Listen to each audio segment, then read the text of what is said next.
Euh, je veux faire une vidéo très importante. Et j'aimerais que tous ceux qui m'écoutent, qui peuvent m'écouter, essayent de m'écouter jusqu'à la fin, même si c'est... Je vais essayer de la faire courte, mais même si c'est un peu long, je vous supplie de m'écouter jusqu'à la fin, parce que c'est très important. Parce que il s'agit en l'occurrence d'un véritable complot, ourdi par des gens, par une véritable organisation. Et cette fois-ci, ce n'est pas seulement le DRS. C'est le DRS, c'est la DGSN, avec d'autres forces qui sont avec ces gens. Je ne veux pas en dire plus parce que c'est pas le sujet.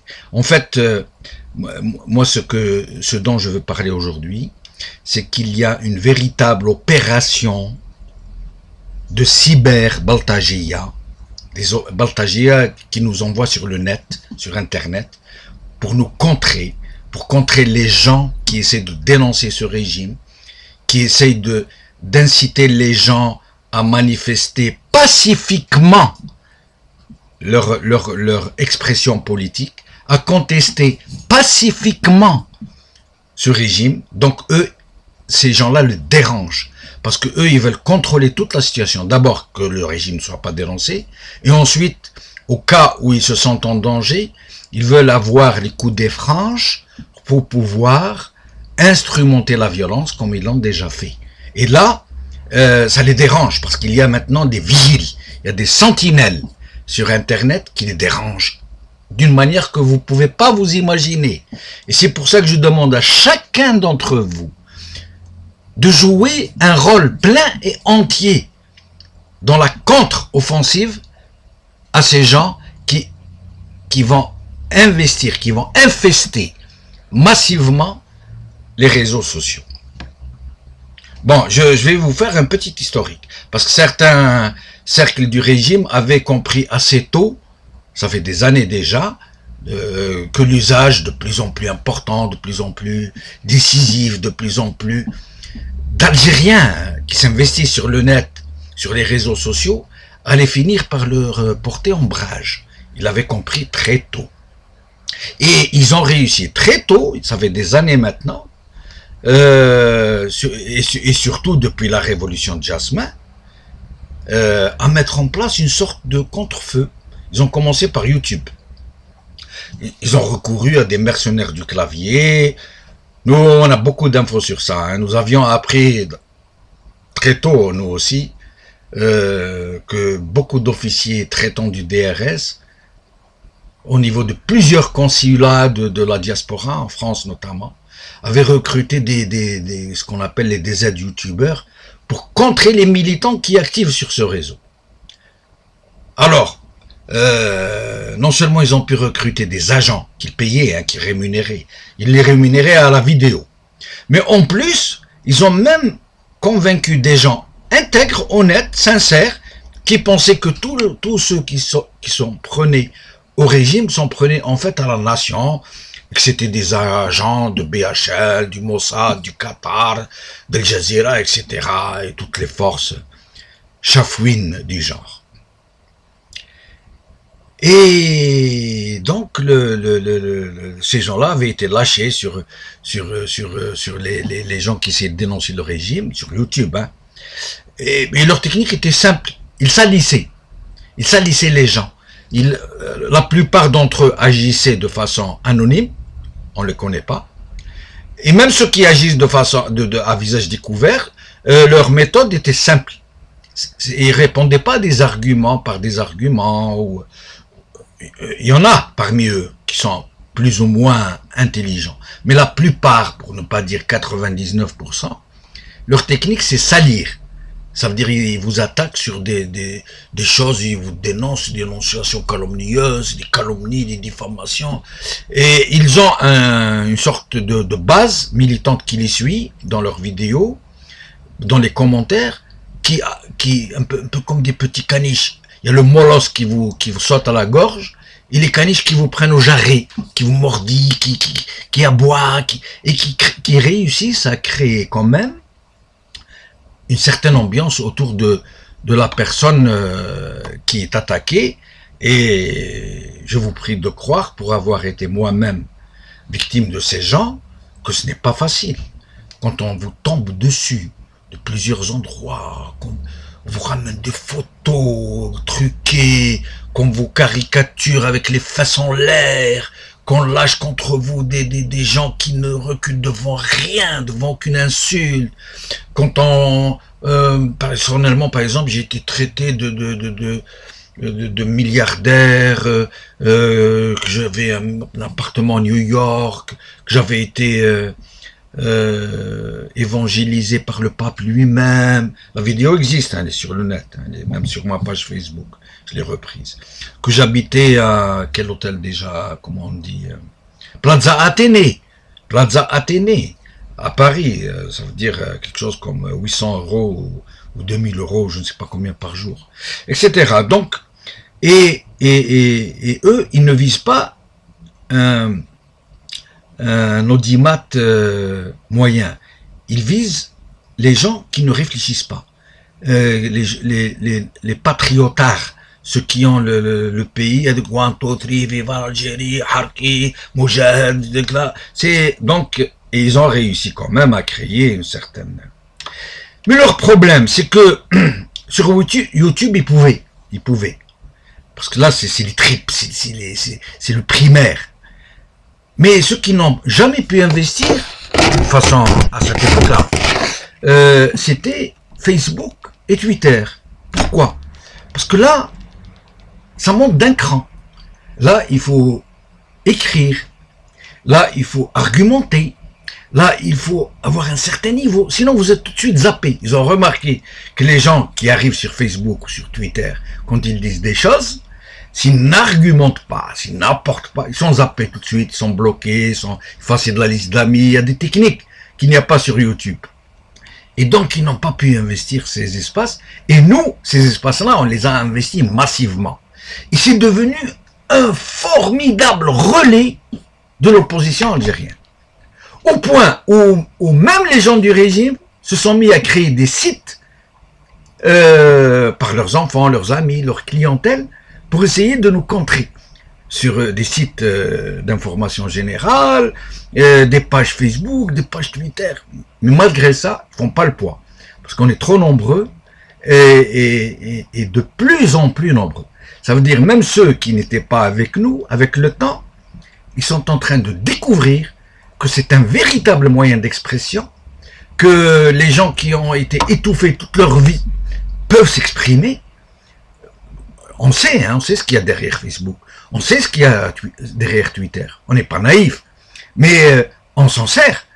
De la même manière que demain, si je suis en guerre, que vous me donnez un Uzi entre les mains, je sais que c'est une arme israélienne, mais si j'ai un ennemi en face, je vais pas dire non, je vais pas m'en servir parce que c'est une arme israélienne. Si vous voyez ce que je veux dire. Donc, voilà.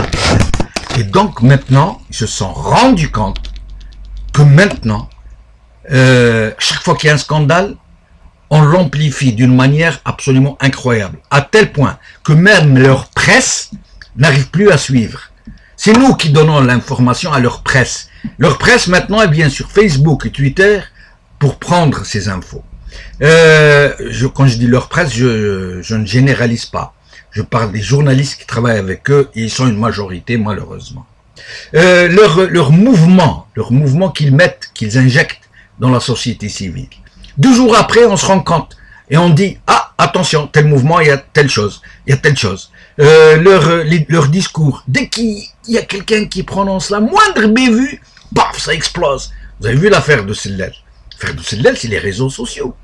Machaouia, c'est les réseaux sociaux. L'affaire du Cheikh Ibn Khalil, c'est les réseaux sociaux. L'affaire de Bjaoui, c'est les réseaux sociaux. L'affaire de la maladie de Bouteflika, c'est les réseaux sociaux. Et donc, ils ont découvert que là, vraiment, ils pourront plus rien faire. Il faut qu'ils comptent avec nous.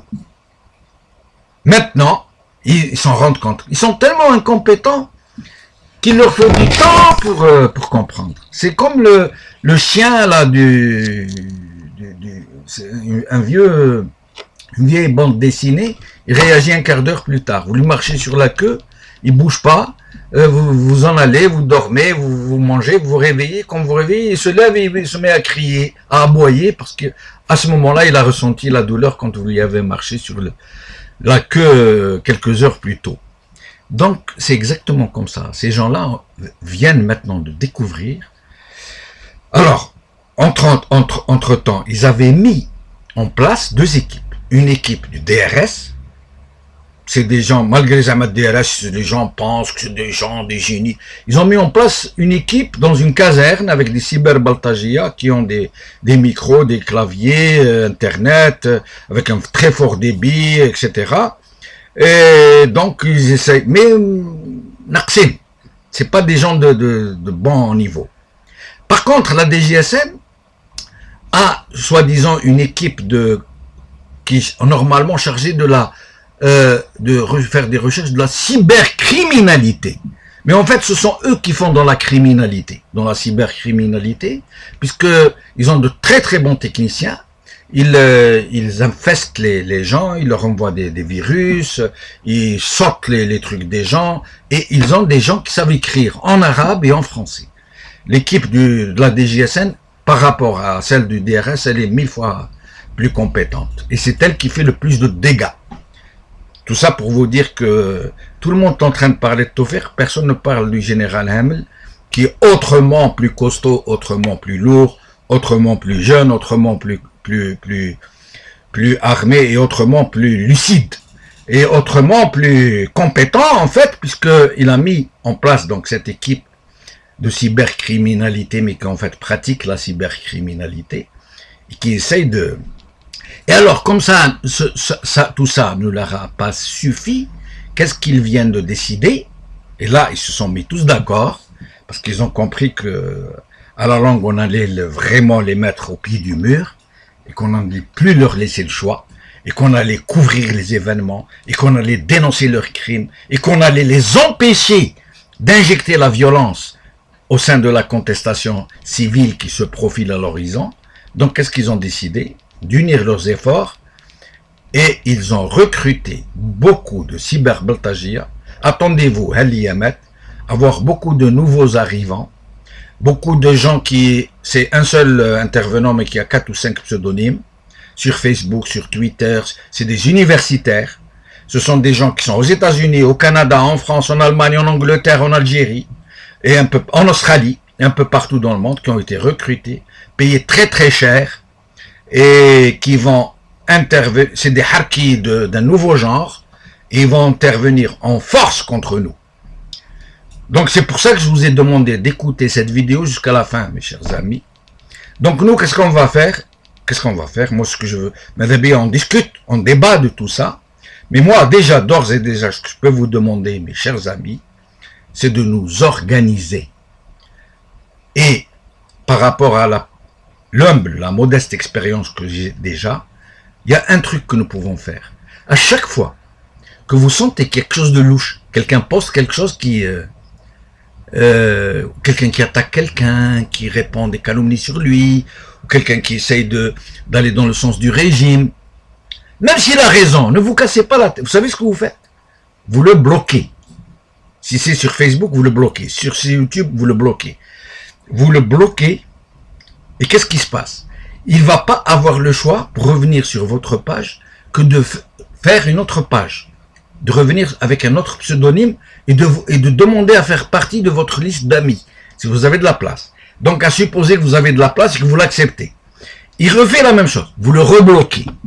Alors, qu'est-ce qui va, ça veut dire que vous allez leur rendre la vie impossible.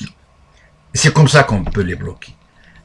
D'abord, ça c'est une proposition que je fais déjà, d'ores et déjà.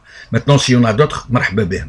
Mais sinon, d'ores et déjà, préparons-nous à réagir et discutons entre nous et unissons-nous tous.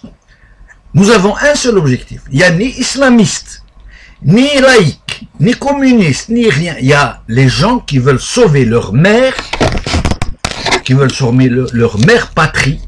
Le ta maman, elle va mourir, elle est attaquée par des voyous. Tu peux pas laisser ta mère. Tu peux pas laisser ta maman. Donc tu dois la défendre, ta maman. C'est ce que nous allons faire. On s'en fout des islamistes, on s'en fout des communistes, on s'en fout des progressistes. Il faut qu'on soit unis sur un truc. Maintenant, on est tous unis pour sauver notre mère patrie. Point barre. Salam alaikum wa rahmatullahi.